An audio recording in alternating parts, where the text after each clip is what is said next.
Hey everyone, welcome back to The Ride with Lance. Hope you're having a great day today. Today I'm just out for a fun ride.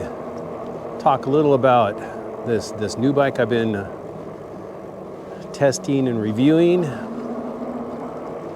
and maybe talk about what I think the older crowd who wants to get into e-biking should look for in an e-bike.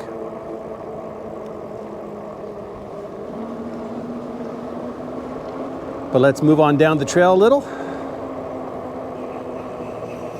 and then just enjoy this beautiful day. And look over to the side here, we got the California poppies blooming. It is a nice springish type day. I mean, we're talking mid 70s. Sky is blue, not a cloud in the sky. It doesn't really get any better than this, than a nice day for an e-bike ride, or a regular bike ride, or skateboarding, or rollerblading, if people still do rollerblading. It'd be nice to get up on the other side of those mountains over there on the coast, do a coastal ride. Might be a little cooler over there though. Maybe you need to wait another month or so. Get some really nice days.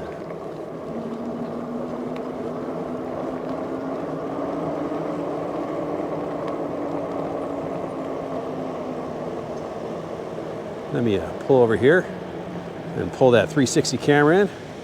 Don't want to do any bike jousting. But here, let me pull this in. All right, now we got the 360 camera put away.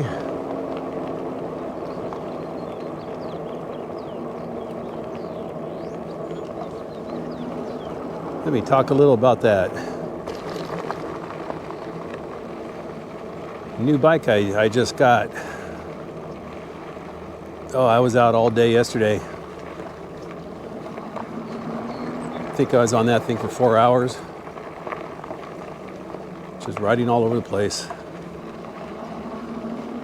Street, path, off-road. Oh, the backside was definitely sore after that ride, because I'm riding it in stock. I want to, show people the bike as you get it. No modifications. So hard seat, really down in that mountain biking position. So today I'm on the XPeak. Got a nice cushy seat with the suspension. Nice soft front forks.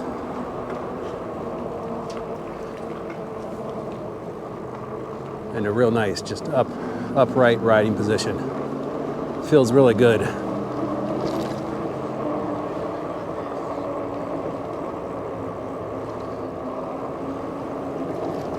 But just a little about that bike. It is a dual battery bike, so it goes on for a pretty long time.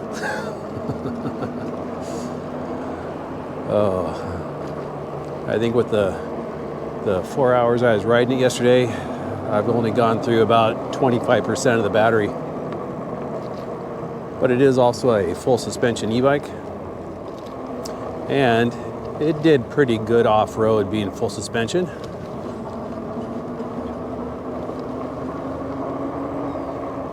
As long as I didn't push it too hard. But it is a bigger bike. It's like the Zebra. The wheelbase is just about the same.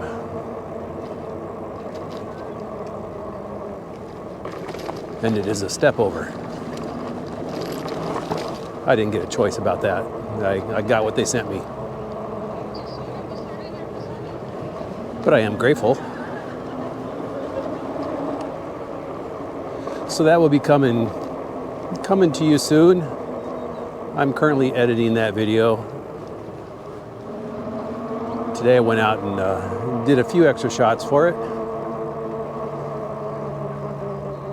but I want to make sure it's as good as I can get it before I present it to y'all.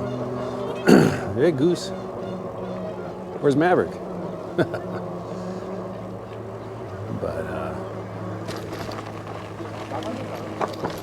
So today I just want to get out for a fun ride.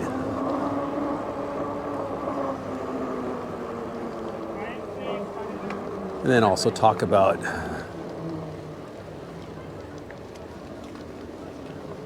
the older crowd who wants to get into e-biking but is just overwhelmed by so many choices and not knowing exactly what to get. So I'm going to try and shed a little light on that, maybe help you see things in a new light. From my perspective, sometimes it's always nice to get somebody else's perspective. They might know something or think about things a different way that you hadn't even thought of thinking about yet. And that always helps, especially when you're making a big purchase.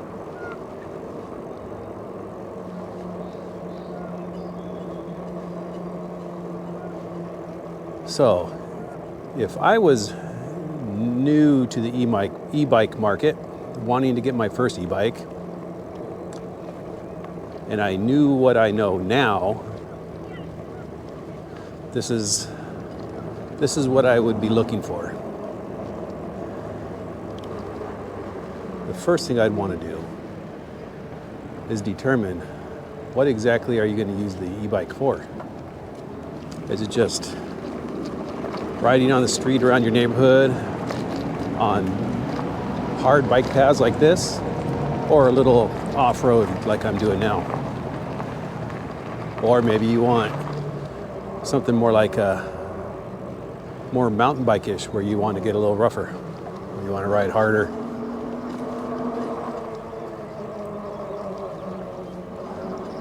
So the first thing I would do is just really determine what I would say 75% of my riding was going to be. And probably 75% of my riding, or maybe a little more, is on bike paths like this. So you don't necessarily need a bike that's got all the bells and whistles on it. It's got, full suspension, massive batteries, super fast, especially if you just want to cruise.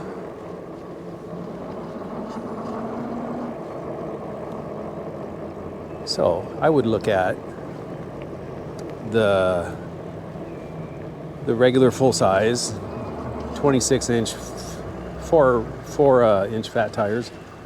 Let me go over here. Because I am 6 feet tall, so I fit this type of model pretty good. Now, if you're a little shorter, say 5'8" and under,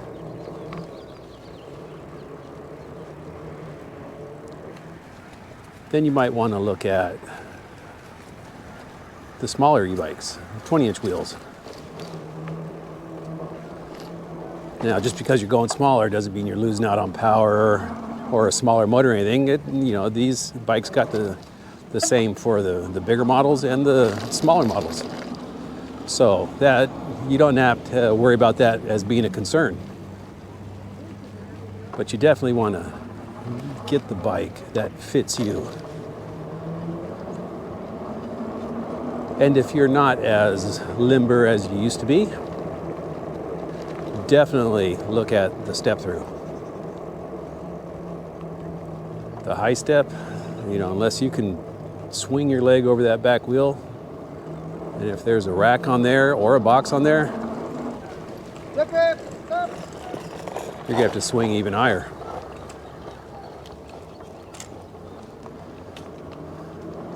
So for me, on a high step, I got to step over the middle of the bike.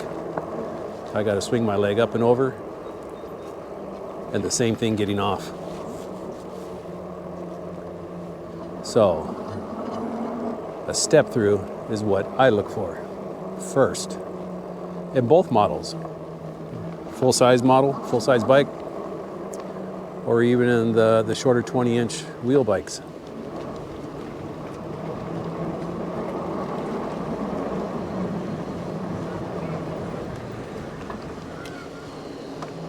Now, when you're looking for motor size, 750 watts is plenty. It's going to keep you legal on most bike paths.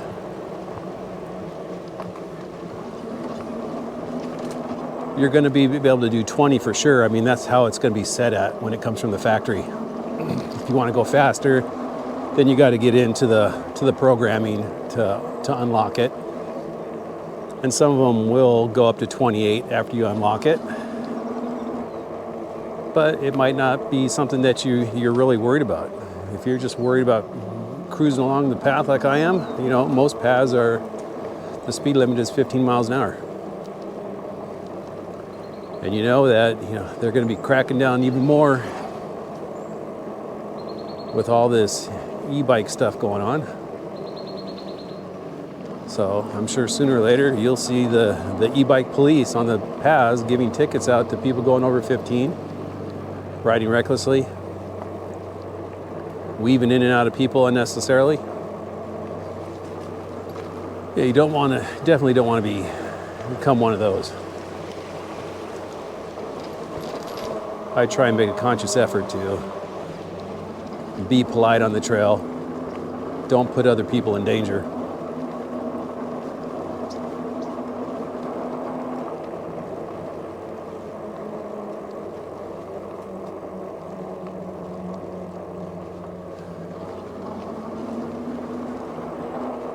So now, what if you have some mobility issues? What do you do about that?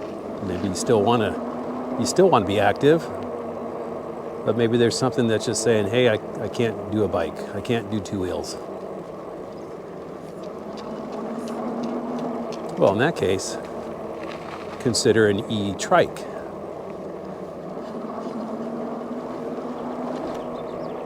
And those E-Trikes will do up to, I think it's 16 miles an hour. So you're going to be fine on the trails or on the bike paths.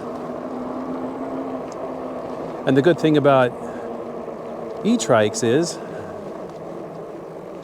when you stop, you don't need to put your feet down to hold yourself up.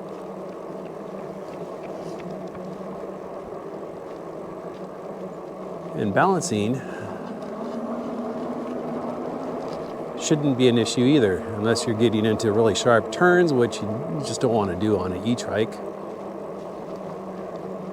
But it's another way. You just get out and cruise. Get out and enjoy the outdoors. Fresh air, sun. You'll be able to take it to the store, run some errands, because you have that nice big basket in the back, and you can have a nice big basket in the front.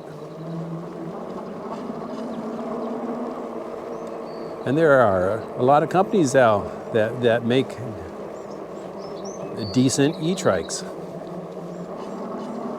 And you can get them with regular tires, or you can get them with the big old fat tires too. So that's coming along in the industry. They're refining it, and there's a few that are coming out or have them out already. Just really nice E-Trikes. Beautiful looking, actually. Now, the other thing you're going to want to look at too, you know, maybe you've decided on your bike or your E-Trike.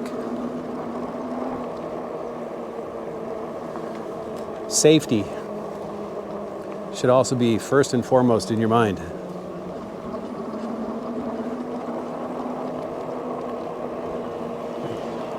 So make sure you get a good helmet. Even if you have to go down to a local bike shop and try several on, get a good helmet. One that is safety rated, but also is comfortable on your head, because the last thing you want to get is just any old cheap helmet because maybe it comes free with the bike. Usually those ones that come free with bikes are not worth their weight at all. So don't skimp on safety. Get a good helmet, good safety rated helmet, one that's comfortable on your head, because the last thing you also want is to go on a ride and get a headache because the helmet it's either too heavy, sits on your head wrong, the padding inside is not very good. Don't just get a helmet just to wear a helmet and look like you're wearing a helmet. Get something that's really going to protect you in a fall. I mean, I've already had a fall, maybe about a year ago. I made a video on that if you want to go back and look and see. But it was when I just got the Zebra. And it wasn't the bike that made me crash. It's just, I tried going up a little steep hill, couldn't make it. But the way the bike was positioned, I couldn't even touch the ground when I tried to put my feet on the ground. So it rolled back and I fell directly backwards, smacking my head flat on. I mean, I went down like a board. Boom. Head smacked the ground so hard, I was seeing stars. And I think it ended up giving me a slight concussion, because for a couple weeks after that, I was just every once in a while I get a little dizzy, lightheaded. Probably should have went and saw a doctor, but I was wearing a helmet. And I was wearing a safety rated helmet. And if I wasn't, I know I would have been unconscious there for who knows how long, or even more serious.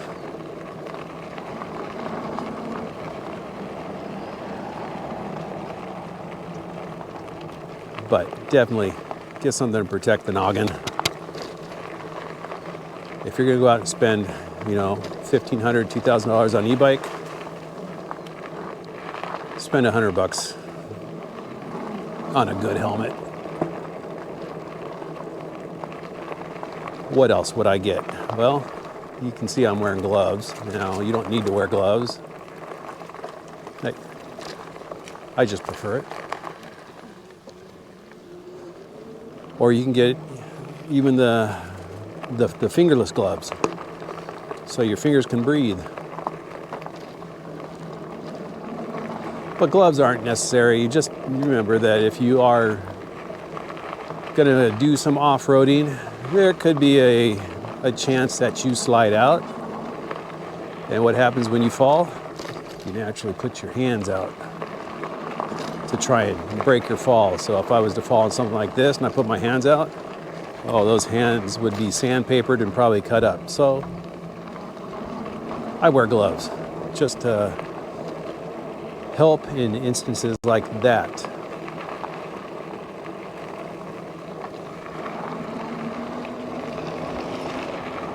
Now, what else would I get? Well, if you're going to be like me, who takes longer rides, further away from home,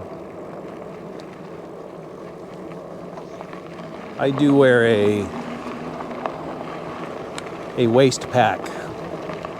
And in that waist pack, I have 2 bottles of water, a little travel size first aid kit, because you just never know. You may need something, or you may come across somebody on the trail who needs a little first aid help. And of course, my phone gets put in there if I'm not having a bag like this. You see this right here? I put my phone in there if I'm just out on a short cruise. But if not, I put it in the waist pack along with my keys, maybe some snacks if I'm going to be far. My wallet, of course. And for me at least, extra batteries for the cameras.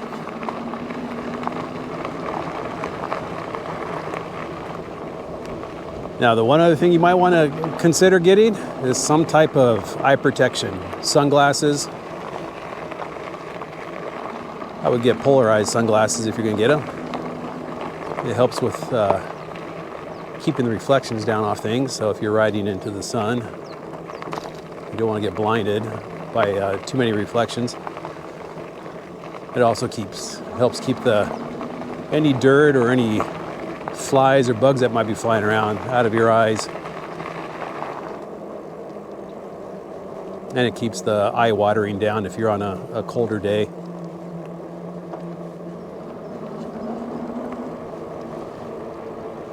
But if I'm missing anything, go ahead, put them in the comments below. Just trying to help those out who want to get into e-biking. I mean, it is a fantastic sport. Especially for the older crowd who wants to get back into riding, back to the outdoors. This is just a great way to do it. All right, I just wanted to get out for a quick ride today, do, about 5 miles. Do a little kind of recovery from yesterday. I know you must be saying, well, if you're in recovery, why are you riding a bike? Because this is almost sitting in a lounge chair. It's that comfortable on the way I have the XPeak set up now. But you have a great rest of the weekend, a great upcoming week. Hope you get out there, if it's riding a bike or if it's hiking, e-triking, whatever it may be. Hope you have a great day, and I will see you on my next adventure. Bye.